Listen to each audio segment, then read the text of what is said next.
Hi friends, welcome to Infopost Telugu. మనకు GDS second merit list అనేది నిన్న ఈవినింగ్ రిలీజ్ అయిందండి.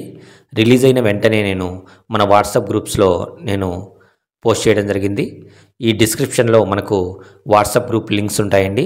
డిస్కషన్ గ్రూపు, అడ్మిన్ గ్రూపు ఉంటుంది. డిస్కషన్ గ్రూప్లో అన్ని రాష్ట్రాల అభ్యర్థులు ఉంటారు. మీకు ఏమైనా డౌట్ ఉంటే క్లారిఫై చేసుకోవచ్చు. లేదా మీకు ఎటువంటి డిస్టర్బెన్స్ ఉండకూడదు అనుకుంటే అడ్మిన్ గ్రూప్ జాయిన్ అవ్వండి. మీకు ఏవైనా ముఖ్యమైన సమాచారాలు నేను మాత్రమే పోస్ట్ చేస్తాను. దాంట్లో ఎటువంటి డిస్టర్బెన్స్ కూడా మీకు ఉండదు. ఓకేనా? మనం మ్యాటర్లోకి వెళ్ళినట్లయితే ముందుగా సెలెక్ట్ అయిన ప్రతి ఒక్కరికి కంగ్రాచ్యులేషన్ అండి. నేను ప్రీవియస్ వీడియోలో చెప్పాను, సోమవారం నుంచి బుధవారం లోపు కంపల్సరీగా సెకండ్ మెరిట్ లిస్ట్ వస్తుందని.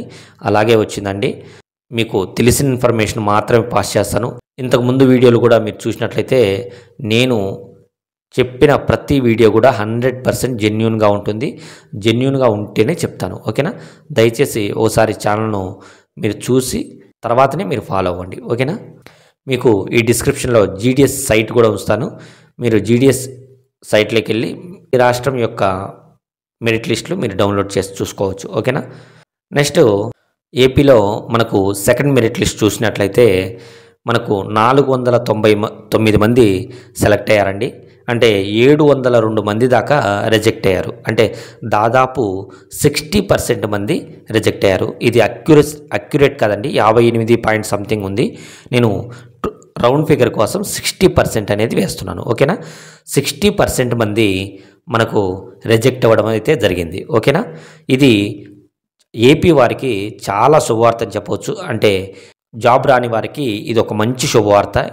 ఎక్కువ మంది మనకు ఆంధ్రాలో రిజెక్ట్ అవుతున్నారు. అంటే ఈ రిజెక్ట్ అవ్వడానికి కారణాలు ఏమై ఉండవచ్చు అంటే సర్టిఫికేట్ వెరిఫికేషన్లో, అంటే మనం అప్లై చేసేటప్పుడు ఏమైనా తప్పులు దొరకడం కానీ, లేదా మీ సర్టిఫికేట్స్ ఏవైనా మిస్ చేసుకొని అక్కడికి వెళ్లకుండా ఉండడం వల్ల కానీ, లేకపోతే ఫేక్గా అప్లై చేసిన వారు, అంటే అన్ని 600 మార్క్స్ వేసి అప్లై చేసిన వారు, ఈ విధంగా చాలామంది అయితే రిజెక్ట్ అయ్యే అవకాశాలు ఎక్కువగా ఉంటాయి. ఓకేనా? అదేవిధంగా తెలంగాణలో చూసినట్లయితే ఇక్కడ మాత్రము మనకు పరిస్థితి చాలా దారుణంగా ఉందని చెప్పవచ్చు. 516కి 347 మంది సెలెక్ట్ అవ్వడం జరిగింది. 169 మంది రిజెక్ట్ అయ్యారు. అంటే ఓన్లీ 30% మాత్రమే ఇక్కడ రిజెక్ట్ అవ్వడం జరిగింది.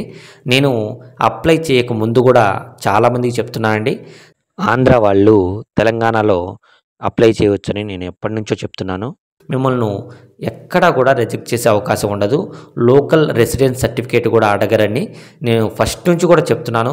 చాలామంది అయితే కొన్ని యూట్యూబ్ ఛానల్లో తెలంగాణలో అప్లై చేయకూడదు, అక్కడ రెసిడెన్షియల్ సర్టిఫికేట్ అడుగుతున్నారని చెప్పడం వల్ల చాలామంది అభ్యర్థులు అప్లై చేసుకోలేకపోయారు. కానీ నేను ఫస్ట్ నుంచి చెప్తున్నానండి, అప్లై చేయొచ్చు అని. కానీ కొంతమంది అభ్యర్థులు అయితే మిస్ చేసుకొని కామెంట్ చేస్తున్నారు. కానీ ఇప్పుడు ఏం చేయలేము.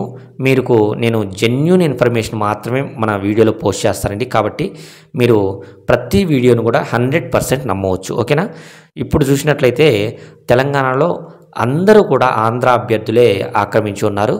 వీరిలో కూడా 95% వరకు మనకు ఇక్కడ కట్ ఆఫ్ అయితే తగ్గుతూ వస్తుందని చూడొచ్చు. మనకు సెకండ్ మెరిట్ లిస్ట్లో 95 ఒకరికైతే వచ్చిన్నది. కాబట్టి ఇక్కడ కూడా కొద్దిగా మెరుగవుతుంది. కానీ సెలెక్ట్ అయ్యే పర్సెంటేజ్ మాత్రము ఎక్కువగా ఉంది, రిజెక్ట్ అయ్యే పర్సెంటేజ్ తక్కువ ఉంది. కాబట్టి ఇక్కడ దాదాపు ఇంకా తెలంగాణ అభ్యర్థులైతే సెలెక్ట్ అయ్యే అవకాశాలు చాలా చాలా తక్కువగా ఉన్నాయి. ఇక్కడ దాదాపు ఆంధ్ర అభ్యర్థులే పోటీ పడుతున్నారు. కాబట్టి తెలంగాణలో దాదాపు ఆంధ్ర అభ్యర్థులే ఇక్కడ ఉండడం జరుగుతుంది. మీకు ఇంకా ఇతర రాష్ట్రాల్లో కట్ ఆఫ్ల గురించి ఎటువంటి డౌట్ ఉన్నా కామెంట్ చేయండి. ఖచ్చితంగా నేను వాటి గురించి మీకు కామెంట్లో తెలుపుతాను. ఏదైనా డీటెయిల్ వీడియో కావాలంటే నేను చేస్తాను. ఓకేనా? నెక్స్ట్ వీడియో కంపల్సరీగా 8th పే కమిషన్ గురించి నేను డీటెయిల్గా వీడియో చేస్తానండి. చాలామంది అయితే 8th పే కమిషన్ గురించి వీడియో చేయమని రిక్వెస్ట్ చేసి ఉన్నారు. కాబట్టి నెక్స్ట్ వీడియో మాత్రం 8th పే కమిషన్ గురించి ఉంటుంది. ప్లీజ్ లైక్ చేయండి. దయచేసి మీకు ఎటువంటి డౌట్ ఉన్నా కామెంట్ చేయండి. సబ్స్క్రైబ్ అయితే చేయండి. Thank you.